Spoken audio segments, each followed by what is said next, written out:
Good evening and welcome to News 24. This is Sanjana Chaudhary with the top news of the day.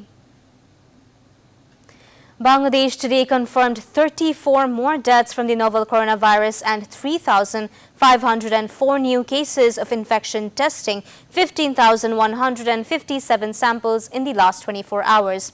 With this, the death toll from the deadly coronavirus rose to 1,695 and the number of total infections stood at 1,33,978.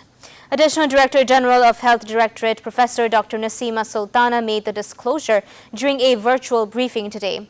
Besides, 1,185 patients have recovered during the time, increasing the tally to 54,318. Meanwhile, Local Government and Rural Development LGRD Minister Tajul Islam has said that all preparations have been made to prevent the red zone to prevent the further spread of coronavirus in the capital Dhaka. He said at a function in the capital on Saturday that the red zone would be locked down only after receiving the instructions of the Health Ministry.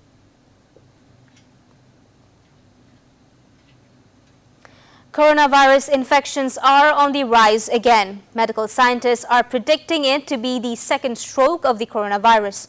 In the last 24 hours, more than 192,500 people have been infected worldwide. Of these, the more than 47,000 have been infected in the United States. The head of the U.S. Infectious Diseases, Anthony Fauci, has described the increase in the number of infections in the United States as terrible. However, the mortality rate is higher in Brazil other than the United States. More than 99,25,000 have been infected so far around the world, and the number of fatalities due to the deadly virus have crossed the 4.97 lakh mark. Meanwhile, after bringing the coronavirus under control, 1,500 people have been newly identified with coronavirus in France. In India, the number has already crossed 5 lakh. Due to the high level of infection, the government has announced that it will suspend commercial flights on international routes until July 15th. However, it is a matter of relief that so far more than 53,75,000 people have recovered globally from the deadly virus.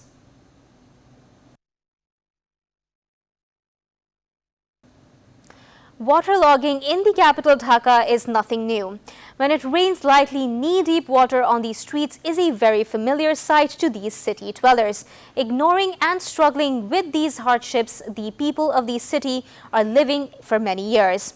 Meanwhile, avoiding Wasa, the North City Corporation is renovating a canal from the capital's Kaular Ashkona Hajj camp to the Civil Aviation's officers' quarters to Bonarupa housing.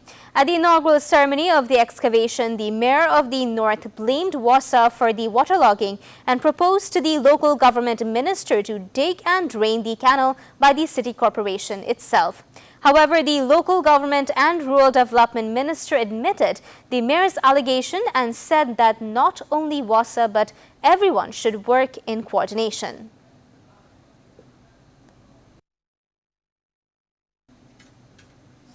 BNP Senior Joint Secretary General Ruhul Kabir Rizvi alleged that the government is realizing ghost bills of electricity from people to fill the empty exchequer. The senior leader BNP made the allegation at a human chain program on Saturday morning. He said that where the electricity bill will be supposed to be Taka 1,000 or something, there will be a bill comes away and then the actual figure. But the government has not paid heed in this regard. On the contrary, the prices of electricity and fuel oil have been hiked up several times a year.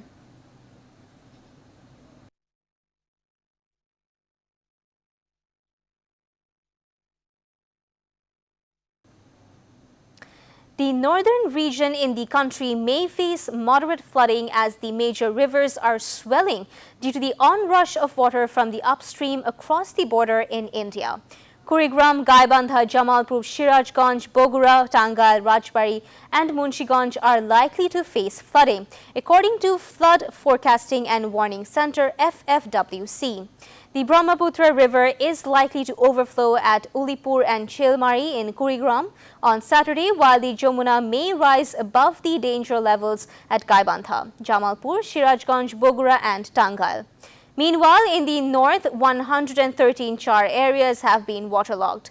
Locals fear that the crops would be ruined due to waterlogging of the fields.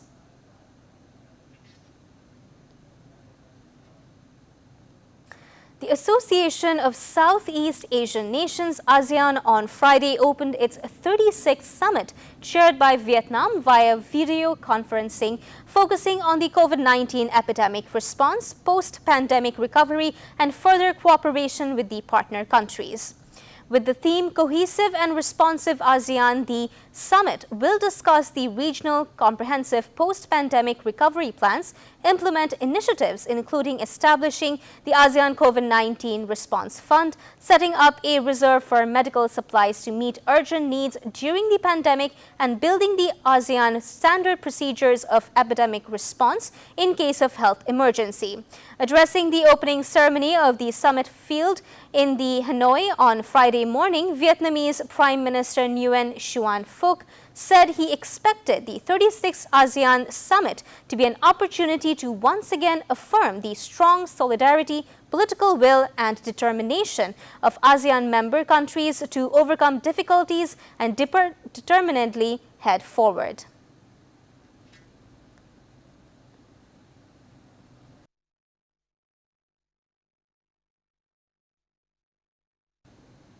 Australia and New Zealand will host the 2023 Women's World Cup, FIFA has announced. The joint bid got to the nod ahead of Colombia, which was the only other rival in the running after Brazil and Japan dropped out of the race earlier in June.